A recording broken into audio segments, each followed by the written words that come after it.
मर्दानगी की बात करना।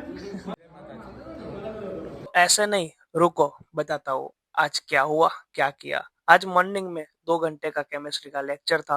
वो खत्म करने के बाद हम लोग चले गए आज मंदिर, क्योंकि श्रावण है तो अभी हर रोज मंदिर जाना पड़ता है। ये देख के आप चौक मत जाइए, ये कोई घोड़े की रेस नहीं है, ये तो बस पारुल में टाइम पास होता रहता है, ये भी और ये भी।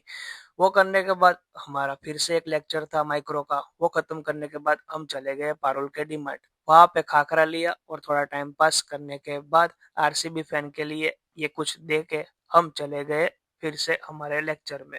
वहां पे हमको मिल गया देवायत खबर फ्रॉम मांजरोल। तो थोड़ी मर्दानगी पे बात हो सारा गई। खदड़ा। और भाई चालू लेक्चर में मेरा शॉट देख रहा था, ये देख के मेरे को बहुत ही अच्छा लगा। मेरे व्यूअर्स कोई तो है। बस भाई को अटेंडेंस के लिए क्या करना पड़ता है। ઓહો તમે સાગર મને કહેતો હતો अरे તમારી જાતના સારા ખદડાઓ।